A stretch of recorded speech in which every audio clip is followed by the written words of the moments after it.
A apresentação a seguir é sobre o trabalho que leva por título Valoração Ambiental da RPPN Vale das Araras em Cavalcante, Goiás. Este foi um trabalho realizado em conjunto pela Fernanda Silvério, Joana Dark Bardella Castro, da Universidade Estadual de Goiás, Lucivânia Oliveira Silva, do Instituto Federal de Goiás, e quem fala, Daniel Peroso, da Universidade de Brasília. O trabalho começa discutindo a relevância dos recursos naturais e a necessidade de abrir mais caminhos de discussão sobre o verdadeiro valor das áreas de conservação, e nesse sentido, a valoração dos recursos naturais é um mecanismo de suma importância e tem sido proposto para corrigir ou para conseguir melhorias na conservação e na gestão dos recursos naturais. Neste estudo foi usado um método de valoração contínua. Em Goiás, existem 21 unidades de conservação, sendo 11 de proteção integral e 10 de uso sustentável, como vemos aqui na tabela 1. Também existem 71 RPPNs e, no total, a área de reservas particulares faz um total de 33 mil hectares. As localidades com maior número de RPPNs são Alto Paraíso, com 18, Pirenópolis, com 14 e Cavalcante, com 9 unidades, todas distribuídas no entorno do Parque Nacional Chapada dos Veadeiros. A RPPN Vale das Araras, que é o nosso caso de estudo, possui uma extensão de 31,75 hectares e ela se encontra relativamente bem preservada, né, e conta com um terreno aplanado próximo ao Rio São Bartolomeu. Dentro da RPPN se encontram a Fazenda Veracruz e a Pousada Vale das Araras. O método de valoração contingente calcula o valor econômico do recurso ambiental, né, que inclui o valor de uso e o valor de não uso, certo? E ali também temos, então, que dentro do valor de uso, esse aqui seria o nosso valor de uso, né? Dentro do valor de uso temos o valor de uso direto, o valor de uso indireto e o valor de opção. Enquanto no valor de não uso, ele está caracterizado pelo valor de assistência. A MVC, então, ele utiliza questionários para estabelecer um mercado hipotético e é necessário fazer uma descrição do bem a ser valorado para posteriormente perguntar ao entrevistado quanto ele estaria disposto a pagar, incluindo nesse questionário questões socioeconômicas, conhecimento do local, atitudes ambientais proativas, etc. Né? Então, a gente aqui nesse estudo, esse estudo se trata de uma pesquisa de campo com abordagem quantitativa, descritiva, exploratória e faz uso da econometria na análise dos dados. A pesquisa, então, foi realizada via formulário de Google, com um questionário formado por 13 questões, 11 objetivas e 2 subjetivas, explorando informação socioeconômica e a disposição a pagar. A população de estudo foi composta por 217 frequentadores da RPPN por mês, que foram registrados lá, que estão cadastrados na Fazenda Veracruz, e essa foi a fórmula usada para o cálculo do tamanho da amostra, né, ou para encontrar o tamanho da amostra. A amostra é calculada a partir da população, com nível de confiança de 90% e margem de erro de 8%, deu como resultado 72 frequentadores. Foi utilizada uma regressão linear múltipla, e o modelo econométrico descrito por Castro e Nogueira foi utilizado para determinar a disposição a pagar. E esse valor ele é dado por essa equação aqui, né, onde foi considerada a disposição a pagar média, o número de entrevistados dispostos a pagar, o número total de pessoas entrevistadas, os intervalos relativos às respostas e o número de usuários estimado durante o período de estudo. Também, para determinar o valor de uso, foi estabelecida uma hipótese nula, em que a disposição a pagar estaria relacionada com as demais variáveis, que no caso serão cidade de moradia, gênero, faixa etária, escolaridade, renda familiar, composição do grupo que está visitando o local e meio de pagamento. Isso aqui é o nosso erro. Bem, para o modelo foi utilizado então, como falei, regressão linear múltipla. O R múltiplo totalizou 0,9421, onde a correlação é alta, né?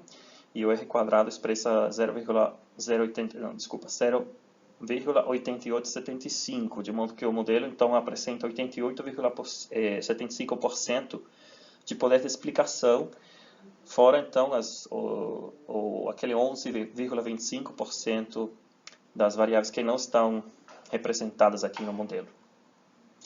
E como o teste F a 5% corresponde a 6,41 vezes 10 elevado a menos 28, a regressão não rejeita a hipótese nula que apresentamos anteriormente, onde diz que existe correlação, então, como conclusão que podemos dizer aqui, existe sim correlação das variáveis com a disposição a pagar. Nesse sentido, então, levando em consideração esses resultados na tabela anterior, o modelo fica definido dessa forma. E os resultados apontaram que 60% dos entrevistados eram mulheres, 39% homens. Quanto ao local de moradia, são em sua maioria pessoas do município de Anápolis e do Distrito Federal.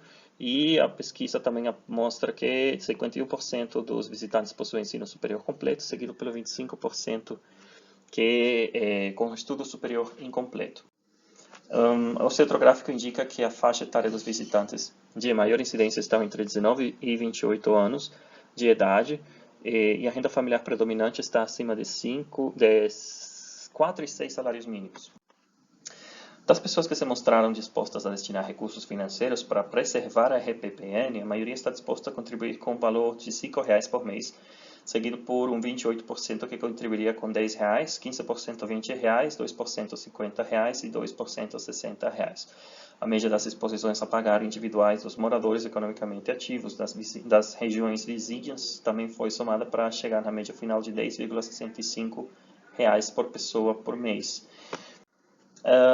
Bom, finalmente, a pesquisa aponta que as pessoas entrevistadas se mostraram preocupadas e interessadas em ajudar na preservação do meio ambiente, provavelmente em decorrência das conscientizações através da mídia e graças ao alcance da educação ambiental. Na medida em que aumentam as visitas na RPPN, se faz necessário também a alocação de mais recursos para a preservação e manutenção do local, de modo que com o aumento dos benefícios, por exemplo, criação de pontos recreativos, ocorre aumento da disposição a pagar.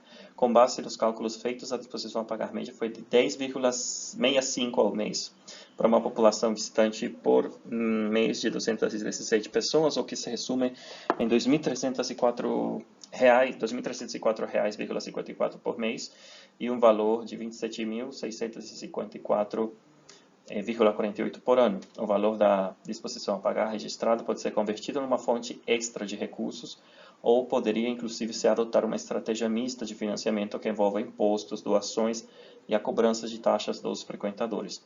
Sendo assim, então, a realização desta pesquisa com o uso do MVC é de grande valia para que o proprietário da RPPN conheça melhor o público que frequenta a sua propriedade, bem como ter uma ideia da disposição a pagar pela conservação da área, o que pode orientá-lo sobre os tipos de investimento que podem ser aplicados na área para melhor atender ao seu público. O papel da valoração ambiental é auxiliar na tomada de decisão em ações de conservação e, por não ser puramente ecológica, ela possibilita a inclusão de evidências econômicas. Esta é uma estratégia que é pouco usada ou pouco adotada na definição da gestão das RPPNs no Brasil ou pelos órgãos responsáveis por políticas ambientais. É muito importante reconhecer que os serviços ambientais possuem uma natureza pública e nem sempre um valor monetário é capaz de refletir todos esses aspectos. Então, a gestão da RPPN não pode se restringir ao valor estipulado pela disposição a pagar somente, sendo que também é necessária a consideração de fatores ecológicos e culturais para se conseguir resultados mais sólidos. Então, diante do exposto, para avaliar se o valor de uso da RPPN Vale das Araras estimado no valor sinalizado é justo ou não, seria necessário uma análise mais detalhada do cenário, aumentar o número de entrevistados e também diversificados, entre simples usuários e especialistas na área ambiental e aplicar o tempo de pesquisa, ampliar o tempo de pesquisa. Então, também é sugestão dos autores que em novas pesquisas sejam aplicados outros métodos de valoração também para verificar se os responsáveis pela RPPN tomaram a decisão acertada em optar pela preservação do ativo ambiental. Muito obrigado e então a gente fica à disposição, esses são os nossos endereços. Muito obrigado.